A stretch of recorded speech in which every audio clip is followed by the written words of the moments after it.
So today I'm going to be talking about my C-section experience and recovery with my son, Jaden.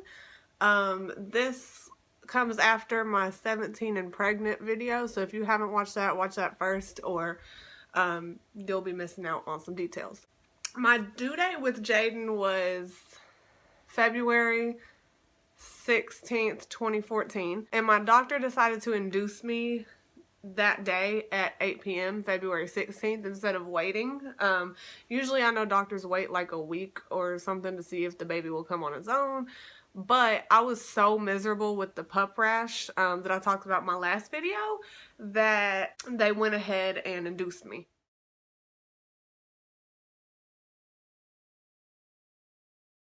So I don't really remember if I talked about, like, went into detail about my doctor, my OBGYN that I had with my son in the last video, but he was terrible. He would yell at his staff, like, in front of his patients, and he was really rude. He didn't seem to ever care about anything that, that I had going on. He basically just wanted to get me in and out every time. So yeah, he sucked. I should have picked up on those red flags at first, but I didn't. I was 18 or 17, 18. Young and dumb. So I kept him as my doctor because I didn't want to go through the process of having to find somebody else, because I barely found him. I didn't really know what to do because I was so young and I hadn't told my family, so I didn't have any help trying to figure out a good doctor or anything like that. So I just kept going with it, which wasn't the smartest idea. So anyways, back to the story. So that night when I went to get induced, we went in. It was me, my son's dad, and my mom. We went in. They got me hooked up to the Pitocin, which is what starts your labor, and we just chilled for a while. I started feeling the contractions. They gave me the epidural. They also broke my water, which felt so cool. That was my favorite part. It didn't hurt. It was just like, it felt like a relief of pressure almost. I went through the labor all night on the 16th. Nothing happened, but they gave me the epidural and broke my water. I don't really remember how long I was in labor, but it was a while. The epidural, it wasn't bad. Ooh, it wasn't bad. Ooh, it wasn't bad. Ooh, cute. The epidural wasn't, shoot, hold on. Anyways, the epidural wasn't bad. It just felt like a shot in my back, but that's probably because they already had me on like the loopy drugs to get me through the contractions before the epidural. Yeah, I don't really remember it being that bad. The epidural wasn't. So throughout the night and the next day of the 17th, the nurses continued to check me and my progress. My doctor, my actual OBGYN was there, so he was also checking me. Basically, I wasn't dilating, and it started to affect Jaden and me. His heart rate started to, I don't know if it started to drop or what was going on, but basically he was going into distress while I was trying to birth him, and they didn't know why. So my doctor, my actual OBGYN, he stuck his hand up there and touched Jaden, and he felt Jaden's cheek, thinking it was the top of his head, and said he was bald. And he was like, yeah, he's ready to come out. And so he ordered a ultrasound for one of the nurses to go get the ultrasound machine so they could see what was going on, basically making sure he was positioned right and everything. And when they did that, that's when they saw that he was turned to where his cheek was trying to come out first somehow instead of the top of his head. So yeah, every time I would have a contraction, it would mess with his heart, and they had to put me on oxygen because I guess my oxygen levels, I don't really know. At this point, all of my baby daddy's family was there. It was everybody was there because basically everybody was there. My mom, my dad, my sister, my son's father, his mom, his sisters, my best friend, her brother and her niece were there, and I think her mom. It was a whole lot of people there waiting for Jay to come out. So at this point, the nurse actually suggested to the doctor, why don't we just wait, try to see if he'll turn, or why don't we try to turn him? But my doctor was so, like, adamant about, like, no, let's go ahead and do this emergency C-section. Let's go ahead and do this emergency C-section. And I really wasn't worried about it at the time because I didn't really know. I mean, I know you got cut open, but I didn't really know what all it entailed. I was like, oh, I'll be fine. Sure, whatever. I'd rather get cut open than push a baby out my cooch. Now, not so much. I'd rather push a baby out my cooch. After that, because my doctor said, no, let's go ahead and do it, they switched my epidural to a spinal block, so I wouldn't be able to feel anything. Like with the epidural, you can still feel pressure, I think, or I don't really know. You can still feel to push, I guess, but with the spinal block, you can't feel anything from like I don't know from where it starts, but from a certain place down, you're completely numb. So the anesthesiologist came in and did that, and they gave me like this little gross cup of like this green liquid. It was some medicine. It tasted sour. It was really gross. But they made me drink that. It was gross. They made me drink that.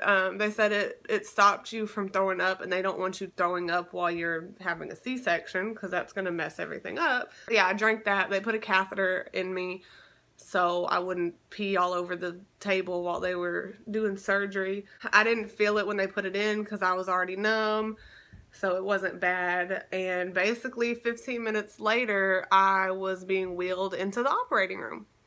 So it was real quick. It was like from the time he said we got to do this emergency C-section to the time I was actually going into the operating room was probably like a 30 minute time span. So it was just like, emergency C-section, here we go, we're doing it now. Once they started wheeling me back there, I was getting more nervous. I told them I didn't want to do it anymore. I didn't want to have my baby. I didn't want to do it. I didn't want to have him. I didn't want to push him out. I didn't want to get cut open. I just didn't want to have him. They were basically like, well, too late now. He's coming out one way or the other, and this is the way he's coming out. So I was like, oh, okay. Once we got into the operating room, it was it's such like a bright white room. It's just white everything in there. The lights are super bright. It's really scary if you're the one being operated on. So they push my bed in there, and they have to move you from your bed to the actual operating table, which was awkward because I was numb, so I couldn't move. So I had like this lift team move me over to this cold silver table. Now, the operating room, once they laid me down on the table, you have to lay like this, like your arms out, which was creepy because I just wanted to go like this, but they make you lay like this, and there's like two things to lay your arms on, so you're literally just laying on a table that's shaped like a T. I guess the mixture of it being cold in there and all like the drugs I was on to make me numb and not freak out, I was so cold and I was shaking so bad. Like I could not control it. That was probably one of those scariest and worst parts because I thought I was going to die because I was literally like you can't see because I got this big old hoodie on, but I was like I was just shaking, like uncontrollably shaking. And so the anesthesiologist, he had to stay in there the whole time, and he ended up putting these like really warm blankets on me, which helped a little bit, but I was still freezing and shaking and freaking out.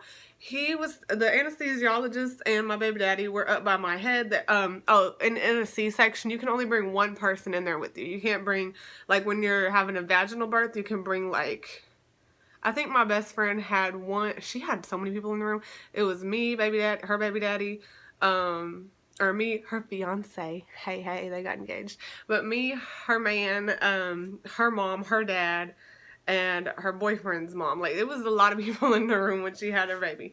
So when you have a C-section, they obviously don't want all those people in there while they're doing surgery, so you can only bring one person. So I picked my son's father so he could be the first to see my son. So yeah, the anesthesiologist and my baby daddy were up by my head. I was trying to just go to sleep. Like, I kept closing my eyes because I was freaking out, and the anesthesiologist kept like patting me on my head and was like, you can't go to sleep, you can't go to sleep, you gotta stay up, you gotta stay up. And I was like, why? But I did. Back to like the table thing. I didn't have to get strapped to the table, but I actually know somebody who did. Like, she was shaking even worse than I was, I guess, or I don't know. But they actually had to strap her arms down to the table. That would have freaked me out. They didn't do me like that, thankfully, because I would have flipped. My mom, before we went into the surgery, my mom asked my doctor how long it was going to take, and he said it'll take like 30 to 40 minutes, right? So I was like, cool. So there was a clock when you go into the operating room. The hospital I was at, the operating room had a digital clock on the wall, and so I was just watching the clock since I couldn't do anything. I couldn't move my arms. I couldn't go to sleep. Like so I was just like, la-di-da. So yeah, I was just watching the clock, and I'm such a bad parent. I don't even know what time my son was born. I want to say it was around 4 o'clock on February 17th, but I don't really remember what time. But I was just watching the clock, and I was like, okay, 30 minutes. We're going to be done soon. Cool, it's been 30 minutes. And then 40 minutes came, and I was like, he said it was only going to take 30 to 40 minutes. Why is he still going? So yeah. I didn't feel any pain while they were doing the C-section. They make sure before they like cut into you that you can't feel anything. They'll pinch you and do all types of stuff. Make sure you can't feel anything.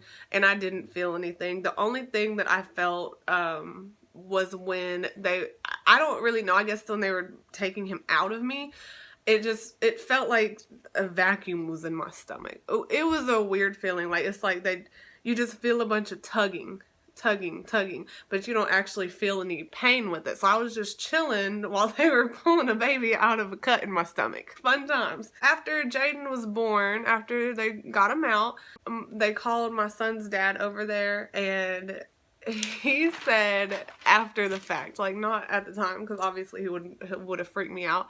He told me that he made the mistake of looking over at me while he was at the table with Jay. While they were like doing all the stuff, making sure he was okay before they passed him over to him. He said that he looked over at me and there was blood everywhere. And there was like, he said they had my like guts out on the table, which I don't know if that's true. I don't know. I might sound dumb by saying that, but I don't know if that's true. I forgot to say this at first, but when they do the C-section, when they're prepping you before they actually start to do the operation, they put the sheet up, and it's like right in front of, like they hang it on your neck. So you can't see nothing they're doing. They just hang like this huge sheet up. So while they were doing the C-section and everything, it was a blood splatter that was on the sheet, and I was like, cool. So I know there was a lot of blood. So yeah, after Jay was born and everything, they let my baby daddy bring him over to me, and I looked at him, and the first thing I said, the first thing I said was he has pretty eyes, because my son was born with blue eyes. I have brown eyes, and my son's father has brown eyes, so we were kind of like, what? He has blue eyes? That's awesome. And then the second thing I said, because I was so drugged up, I for some reason thought he had 6 toes on each foot, and I was like, why does he have so many toes? I was confused. So after that, they took my baby daddy and Jay went to the nursery so all my family and everybody could meet the baby, and then they had to stitch me up. Yeah, my son, he was perfect. So I'm glad I got the C-section. He was born healthy because of it. So yeah, after they left and took him to the nursery, I was still in the operating room getting stitched up and all that fun stuff. My doctor, my OBGYN, he's the one who did the surgery. And I think that's normally how it is, because your OBGYN, the pregnancy doctor, is going to be the one who delivers your baby most of the time. So he did the C-section on me. And he stitched me up with those, what are they called? The dissolvable stitches inside. And then on the outside, he didn't stitch me up. He literally put tape on my incision. I'll see if I can find a picture, but it's like steri strips.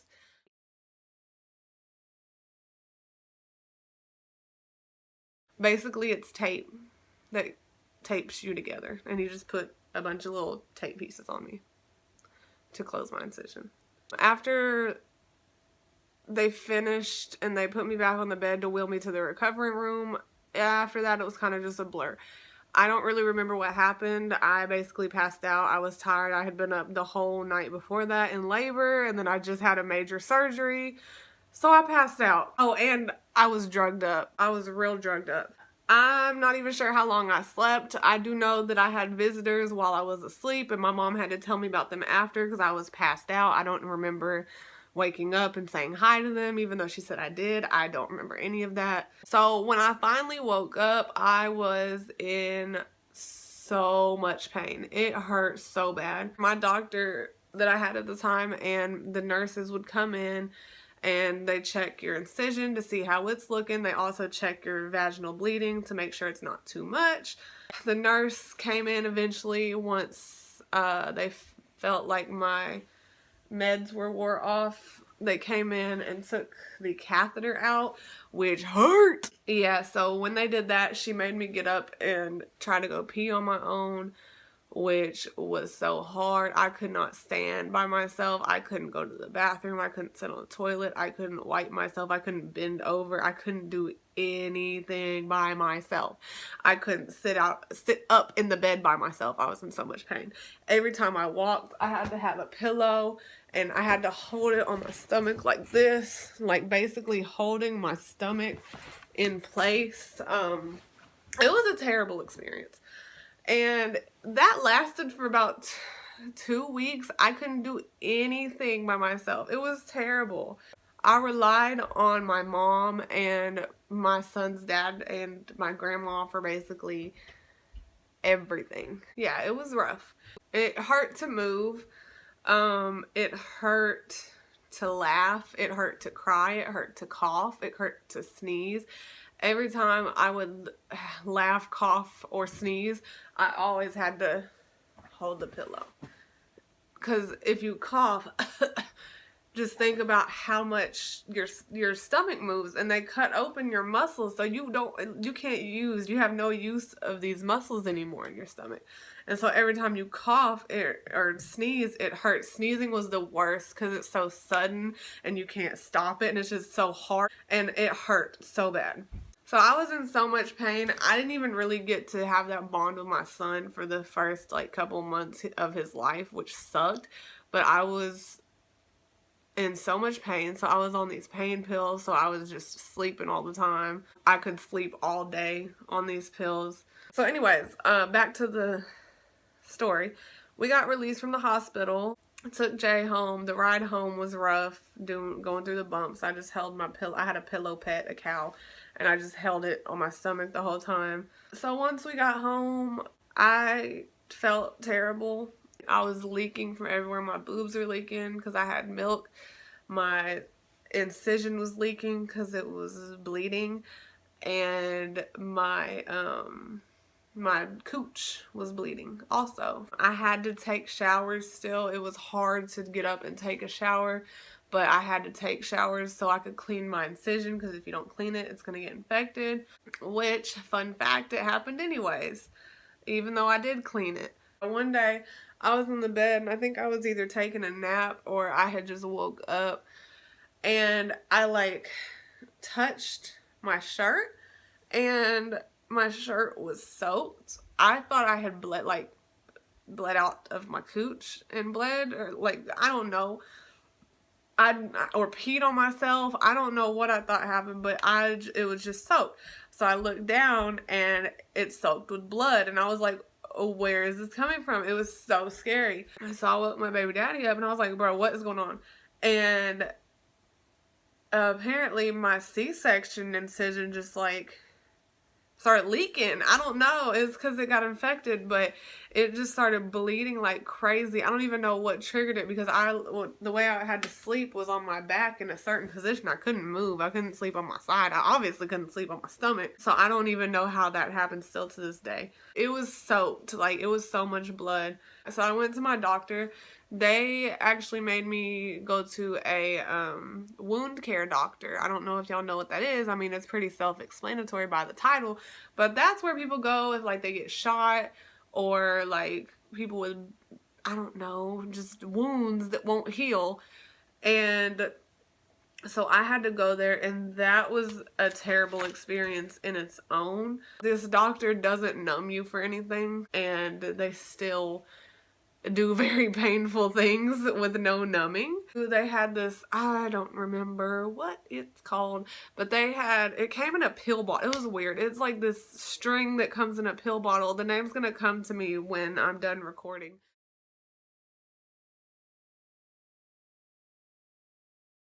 But if I think of it, I'll put it on the screen. Or if I figure it out. But it comes in this bottle. It's like this long string, and you have to stuff it inside of your wounds and then like leave a little piece so you can pull it like a tampon. You got to pull the string out when it's done. And that hurt so bad. My baby daddy had to help me with it. And you basically just stuff it into... okay, so my C-section was closed, but I had 2 holes that would not close. And crazy thing is, my son is 5 now, and those 2 spots still bother me to this day. And what my doctor said that he thinks it was is the the dissolvable stitching. That's where they tie the knots on the inside. So he thinks those 2 spots were the ends that were tied, and that's why they were irritating me so bad and poking through my skin. Gross, right? Yeah, so I had to stuff this stuff into my hole. Yeah, it was very painful, and it hurt really bad. Another time, oh my gosh, this is the most painful thing ever. I don't know what it's called. It's like, it looks like a matchstick, but it has like silver on one side, and they break it off inside of both of the holes.